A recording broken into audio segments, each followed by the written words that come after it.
వాణ్ణి లేపేద్దామని డిసైడ్ అయ్యాను. అర్థమైందమ్మా.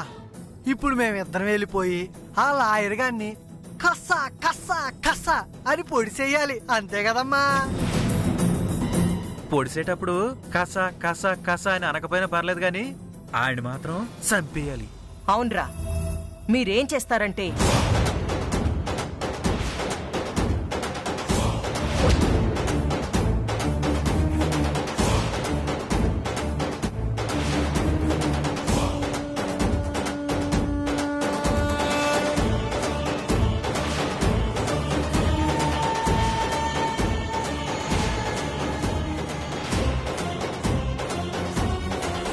ఫుల్గా అర్థమైపోయిందమ్మా.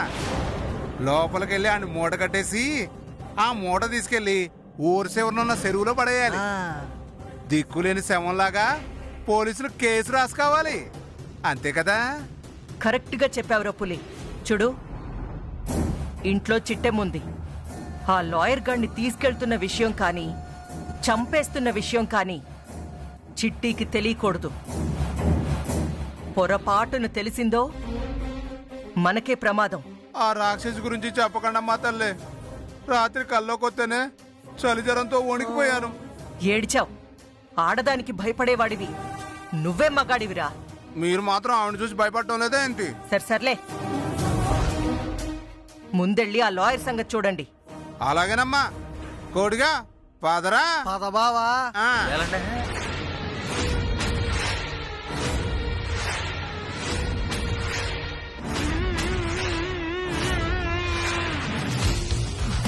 ఆ జమీందారు గారి పిల్లల్ని నేనే కిడ్నాప్ చేశానని, ఆ జమీందారు గారి చావుకి నేనే కారణమని తెలిసిన ఏకైక వ్యక్తి ఆ లాయర్ గాడు. వాడు చస్తే అసలు నేరస్తురాలు నేనేనన్న సాక్ష్యం కూడా చచ్చిపోతుంది. ఆ తర్వాత కుటుంబరావు కోకిలమ్మల్నే నేరస్తులుగా నిరూపించొచ్చు. కాంతమ్మా, ఏం ప్లాన్ చేశావే? కాంతమ్మత్తా, నువ్వా పుల్రాజు గారిని పిలిపించావంటేనే కొంపలు కూల్చే కార్యక్రమం ఏదో మొదలు పెట్టావని అర్థమవుతోంది. అదేటో తెలుసుకుంటాను. నీ సంగతి ఆ పుల్రాజు గారి సంగతి తేల్తాను.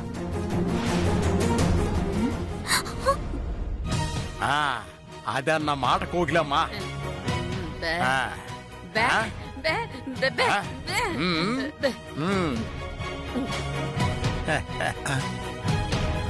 అమ్మా, నాన్న, మీరెప్పుడొచ్చారు? మీరిద్దరు వచ్చారా? సిట్ కూడా వచ్చిందా? సిట్ రాకపోతే మేము ఎందుకు వస్తాంరా? సిట్ వచ్చింది కాబట్టి వచ్చినాం. పోతే మాత్రం మాత్రాన్నిస్తుందేంటి? ఏంటి మాట్లాడుతున్నారు నువ్వు? ఒకప్పుడు అంటే ఇది కాంతమ్మ గారి ఇల్లు, కానీ ఇప్పుడు నా అల్లుడి ఇల్లు. ఈ ఇంట్లో అడుగెట్టడానికి మాకు అన్ని అర్హతలు ఉంటాయి తెలుసా? అలాగేలే.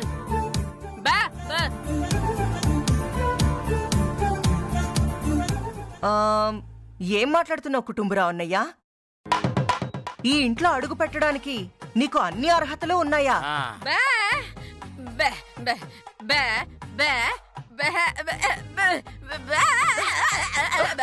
వదులు.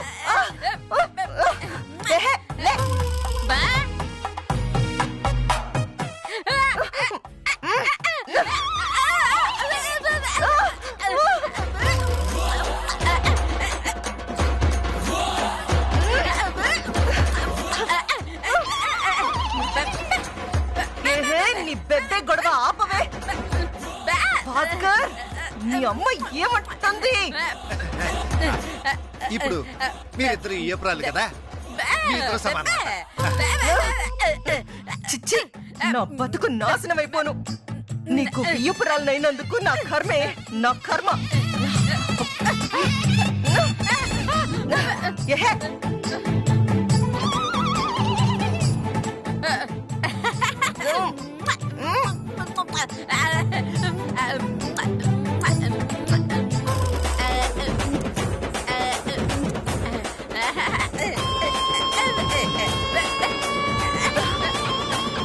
చూసావాత మా అమ్మకి నువ్వంటే ఎంత ప్రేమో.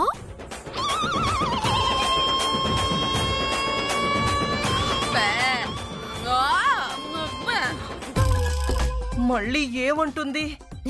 ఓసారి నోరారా వదినా అని పిలవమంటుంది. ఒసే బండదానా, నేను నిన్ను నోరారా వదినా అని పిలవాలా?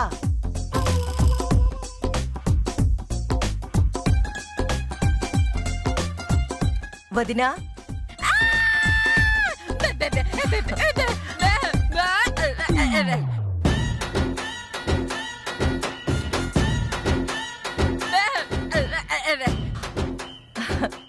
వదినా.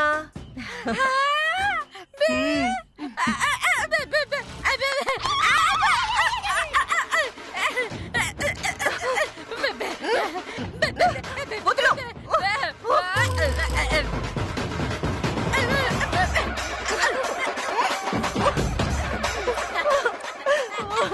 అయ్యో బాబోయ్, ఇది నన్ను చంపేసేలా ఉంది. అత్త, నువ్వు కురిపించిన ప్రేమ చాలు, మా అమ్మని ఇంకా వదిలేయ్.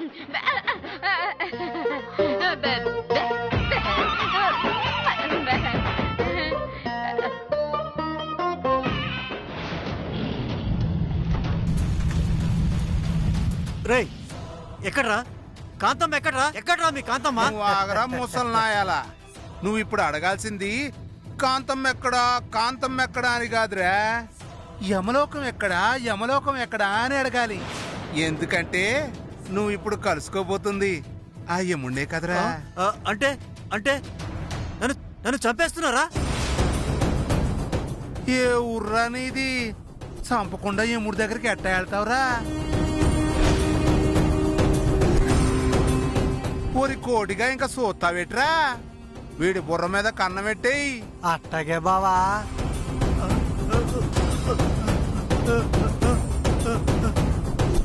అంటే ఈ పులిగాన్ని కోటిగాన్ని పిలిపించింది ఆ పెద్దాయన్ని సంపించేయడానికా? అసలు ఎవరైనా కాంతమ్మ ఈయనెందుకు చంపాలనుకుంటుంది? నన్నేం చేయొద్దు, నన్నేం చేయొద్దు, నన్నేం చేయొద్దు, నన్నేం చేయొద్దు, మీకు దండం పెడతాను, నన్నేం చేయొద్దు. ఆపరా, నిన్నేమన్నా చేయడానికి నువ్వేమన్నా గొప్ప ఫిగర్ అట్రా? ఇప్పుడు నువ్వు అనాల్సింది నన్నేం చేయొద్దు, నన్నేం చేయొద్దు అని కాదురా, నన్ను చంపొద్దు, నన్ను చంపొద్దు అని అనాలరా. నన్ను చంపొద్దు, నన్ను చంపొద్దు, నేను మీ దండం పెడతాను. అబ్బా, ఇప్పుడు డైలాగ్ కరెక్ట్ గా చెప్పావురా. అరే కోటి, ఇంకా సోతావేట్రా? ఏసేయ్.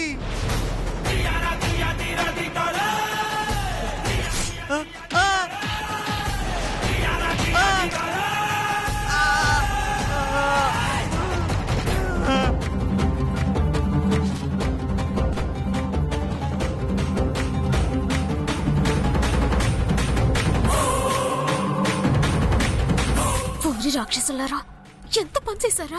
ఒరే కోటిగా, చచ్చిపోయాడేంట్రా? అదే నాకు అర్థం కావట్లేదు బావా.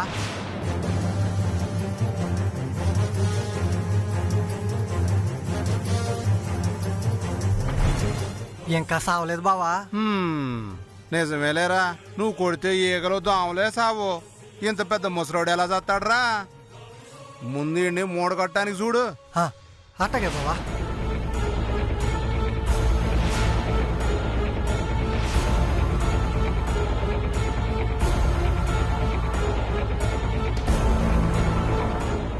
పట్టుకో బావా.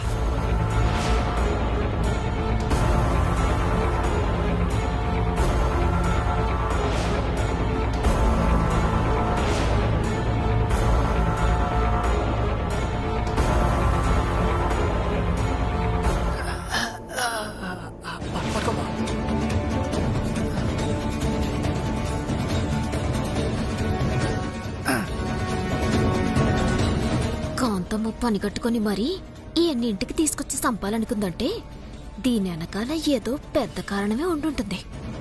అదేటో తెలియాలంటే ఈ పెద్దాయన్ని కాపాడాలి.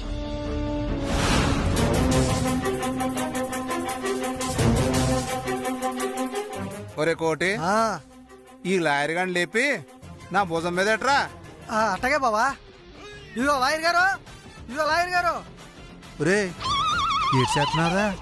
నువ్వే కదా బావా ఈయన్ని లేపమన్నావు. నీ అబ్బా, లేపమంటే అట్ట నిద్ర లేపటం కాదురా, ఆ మూటం లేపి నా భుజం మీద పెట్టమని అర్థం. ఓ అలాగా, అట్టాగే బావా. మూటలేపు. నా ఒక్కడికి ఎట్లా ఎత్తది బావా, నువ్వు కూడా చెయ్యి. అలాగే.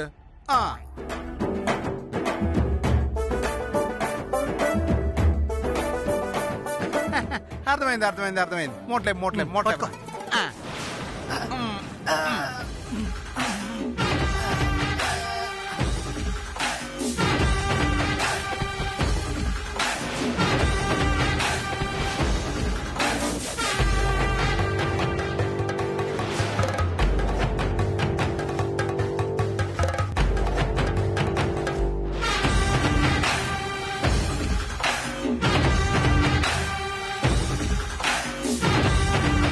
ఈ బ్రహ్మరాక్షసి సీట్ వస్తుందేంట్రా?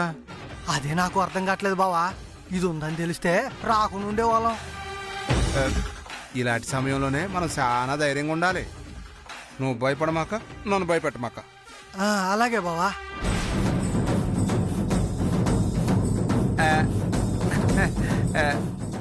ఏడు సిట్టమ్మా ఎట్టా వచ్చావు?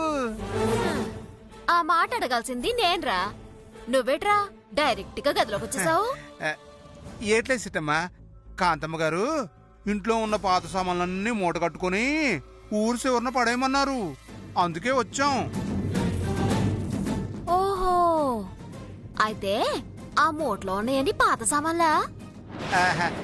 భలే కనిపెట్టేసావు సిట్టమ్మా. అవును గాని ఇంతకీ ఆ మూటలు ఏమున్నాయి? కొత్త సామాన్లే. కొత్త సామాన్లా? మీ ఇద్దరిని పాత సామాన్లు పారేయమన్నట్టుగానే మా అత్త నన్ను కొత్త సామాన్లు పారేయమనుంది. కొత్త సామాన్లు పారేయమందా? ఎందుకు? మిమ్మల్ని పాత సామాన్లు ఎందుకు పారేయమనుంది? నాకు తెలీదు. అయితే నాకు తెలీదు. సర్లే చిట్టమ్మా, వెళ్ళొస్తామే.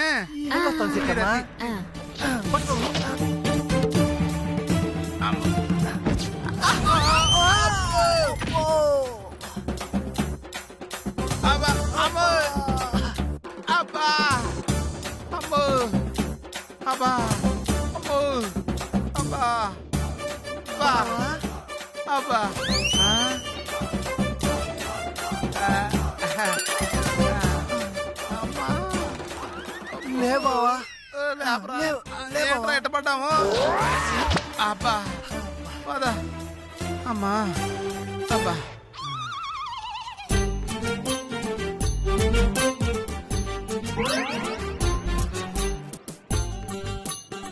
పొరపాటున గుద్దేశాను పోయి, తప్పుగా అనుకోకే. పర్లేదులే చిట్టమ్మా, మూటతో కుదింది నువ్వే కదా. దెబ్బలేమైనా తగిలాయా? కింద పడింది మూట అయితే మాకు దెబ్బలు ఎలా తగులుతాయమ్మా? నాకు తెలిసి ఆ లాయర్ గాడికి తగులుంటాయి.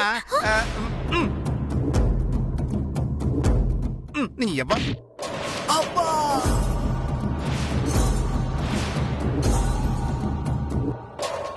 ఏటి ఆ మూటలో లాయరున్నాడా? మూటలో లాయర్ ఎందుకుంటాడు? మూటలో పాత సామాన్లన్నీ ఆ లాయర్ గాడి వంట, అందుకే మా కోడిగాడు అలా అన్నాడు.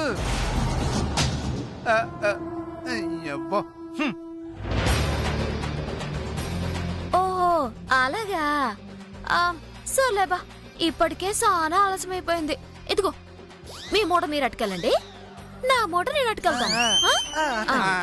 పద పద.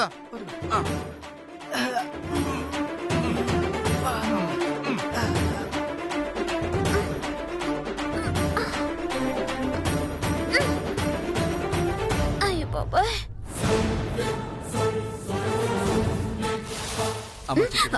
మావి గారు ఇక్కడేం చేస్తున్నావమ్మా? అక్కడంతా నీ కోసం ఎదురు చూస్తున్నారమ్మా. ఈ మూటలో ఉన్న లాయర్ గురించి మావికి చెప్పిద్దామా? వద్దులే, మళ్ళీ ఈయనెళ్ళి కాంతమత్తతో చెప్పాడంటే మళ్ళీ ఆ రాక్షసి వచ్చి ఈయన్ని చంపేస్తుంది. మళ్ళీ తర్వాత వచ్చి నేనే ఏడిపిస్తాను. వద్దండి మావి గారు, పదండి.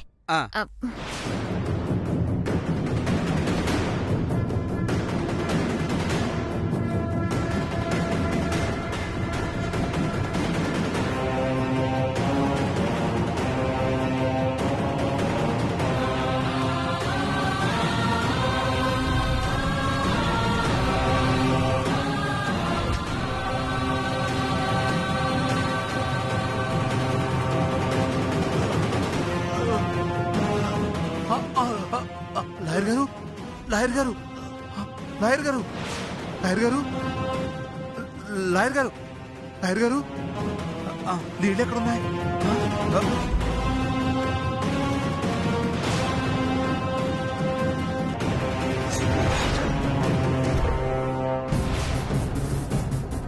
నువ్వెన్నైనా చెప్పమ్మా, నేను మాత్రం ఆ ఇంటికి చచ్చినా వెళ్ళను. ఒసై, నువ్వు వెళ్ళకపోతే నీ తమ్ముడు ఆ గేదెల మధ్య స్వీట్స్ మధ్య బతకాల్సి వస్తుంది.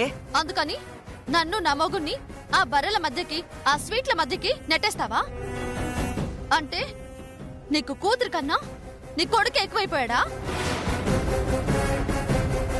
అవునత్తయ్య గారు, తొడుక్కోడానికి కత్తర సొక్క ఇచ్చారు, మెడ కుట్టుకోవడానికి పౌడర్ ఇచ్చారు, మెడలో వేసుకోవడానికి ఈ గొలుసులు ఇచ్చారు.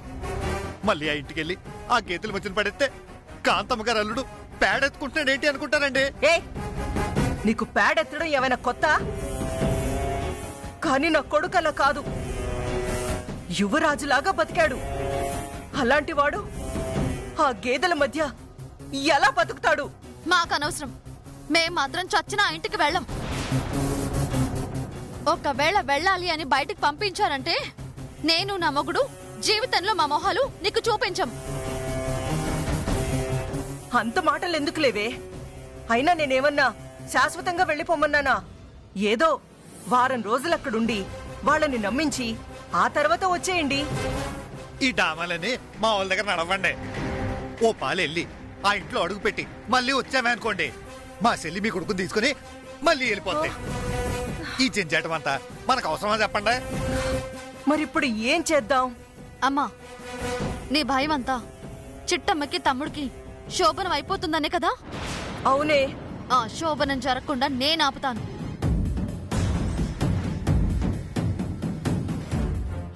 ఇది అన్యాయం, పాపం. మొగుడు పిల్లలు కలవకుండా ఆపుతారంటారేంటి అసహ్యంగా? ఇదిగో భాస్కరు, నువ్వు బయటికెళ్ళు. అది కాదు అత్తయ్య. నువ్వు బయటికెళ్ళు. నువ్వు వెళ్ళవయ్యా.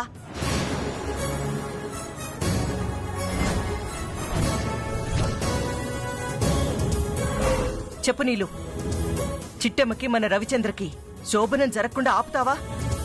ఖచ్చితంగా ఆపుతానమ్మా. మనకు తెలియకుండా పెళ్లి మాత్రమే చేసుకోగలరు. మనకు తెలిసాక శోభనం ఎలా చేసుకుంటారు? జీవితంలో వాళ్ళిద్దరినీ ఒక్కటి అవ్వనివ్వను. సభాష్, ఏం చేస్తావో చెయ్యి. ఈ రోజు శోభనం మాత్రం జరగకూడదు. అది నాకు వదిలేయమ్మా.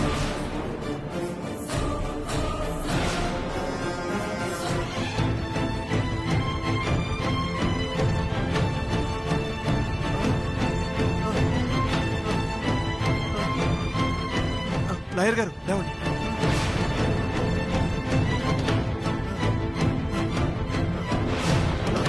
లాయర్ గారు లాయర్ గారు కాంతారావు, భయపడకండి లాయర్ గారు, భయపడకండి. నేను వచ్చింది మిమ్మల్ని చంపడానికి కాదు, ఇక్కడి నుంచి మిమ్మల్ని బయటికి పంపించడానికి. నిజమా కాంతారావు? అవును, కాకపోతే నాదొక చిన్న రిక్వెస్ట్. ఏంటిది? ఏంటి చెప్పు కాంతారావు. కోకిలమ్మ కుటుంబరావులు ఎలాంటి నేరం చేయలేదని, ఆ ఇద్దరు బిడ్డల్ని దొంగిలించలేదని వీరనారాయణకి చెప్పండి. కాకపోతే ఆ పని చేసింది మాత్రం మేమని మాత్రం చెప్పకండి. మీకు నేను దండం పెడతాను. వీరనారాయణ ఎదురయ్యాక అప్పటి పరిస్థితిని బట్టి ఆలోచిస్తాను. అప్పటి వరకు ముందు నన్ను ఇక్కడి నుంచి బయటికి పంపించేసాయి. అలాగే.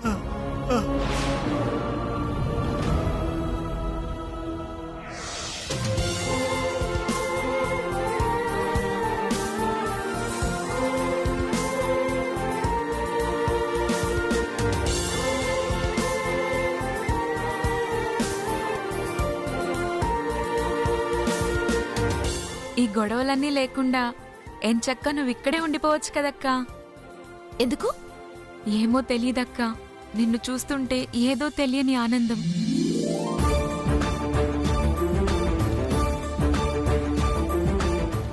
నిన్ను అక్క అని పిలుస్తుంటే ఏదో సంతోషం. అప్పుడప్పుడు కనపడే నువ్వు ఎప్పుడూ కనపడితే బావుండు అనిపిస్తుంది.